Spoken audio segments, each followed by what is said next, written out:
Kang देखता है और ध्यान देता है कि उसकी ताकतें सच में बंद कर दी गई हैं। अपनी स्टेटस को एनालाइज करते हुए उसे जंगल से एक तेज चीख सुनाई देती है। कैंग जल्दी से पीछे मुड़ता है और कुछ बदसूरत गॉब्लिन्स को अपनी तरफ आते हुए देखता है। गॉब्लिन्स उसकी तरफ दौड़ते हैं, उसे काटने के लिए तैयार, लेकिन उसे याद नहीं आता कि उसने ऐसी चीजें अर्थ पर पिछली बार देखी थी। कैंग उन घिनौनी चीजों से छुटकारा पाने के लिए एक जादू तैयार करता है, लेकिन हैरान रह जाता है जब उसकी एबिलिटी अचानक गायब हो जाती है। तब उसे याद आता है कि मिरियड डीमन पैलेस के अंदर जादू कमजोर होता है। इस वक्त तक गॉब्लिन्स उस पर चढ़ चुके हैं और वह बहुत कम कर सकता है। वह शांत रहता है और अपनी मुट्ठी कस लेता है, मॉन्स्टर्स के लिए कुछ और इस्तेमाल करने के लिए तैयार।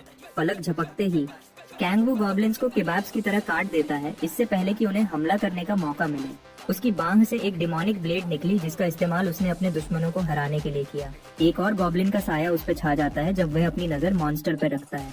सिस्टम विंडो फिर उसे बताता है कि उसने एक क्लास के आम मॉन्स्टर को हरा दिया है। वह एक्स्ट्रा एक्सपीरियंस हासिल करता है जब वह आखिरी गॉब्लिन को मारता है और लेवल 4 तक पहुंच जाता है। उसके दुश्मनों की लाशें चारों तरफ पड़ी हैं जब वह समझने की कोशिश करता है कि उसने अभी किस तरह के मॉन्स्टर्स का सामना किया है। सिर्फ यही नहीं, बल्कि एक्सपीरियंस पॉइंट्स और लेवल अप समझ नहीं आते, क्योंकि वह खुद को ताकतवर होता हुआ महसूस कर सकता है। वह जमीन पर बिखरी हुई लाशों के ढेर को देखता है और चुप रह जाता है। उसके बाद वह फैसला करता है कि पहले उस जगह के बारे में जानकारी इकट्ठी करके देखेगा।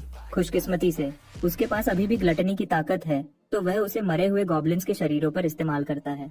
कैंग उनके शरीरों के बारे में कुछ चीजें जान पाता है, लेकिन उस दुनिया के बारे में कोई जानकारी नहीं मिल पाती जिसमें वह है। लेकिन उसकी मैजिक स्टैट 1 पॉइंट बढ़ जाती है क्योंकि उसने अपनी एबिलिटी इस्तेमाल की थी। कैंग का चेहरा डर और हैरानी से भर जाता है जब वह सिस्टम को मैजिक के बारे में बात करते हुए देखता है।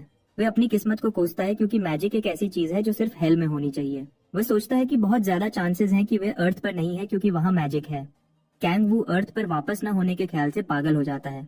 हेल में इतने लंबे समय तक जिंदा रहने का एक ही कारण था कि उसे अपने घर के ग्रह पर वापस लौटने का मौका मिलेगा। तब अचानक उसे जंगल के अंदर से फिर एक तेज चीख सुनाई देती है। वह थोड़ा सा राहत महसूस करता है जब वह देखता है कि चीख किसी मॉन्स्टर या डीमन की नहीं लग रही है। जब उसे फिर से चीखें सुनाई देती हैं, तो उसे यकीन हो जाता है कि वह आवाज एक इंसान की है। कैंग उस जगह की तरफ इतनी तेजी से दौड़ता है जितनी तेजी से फ्लैश अपनी आंखें नहीं झपक सकता। जब वह उस जगह की तरफ दौड़ता है, वह दुआ करता है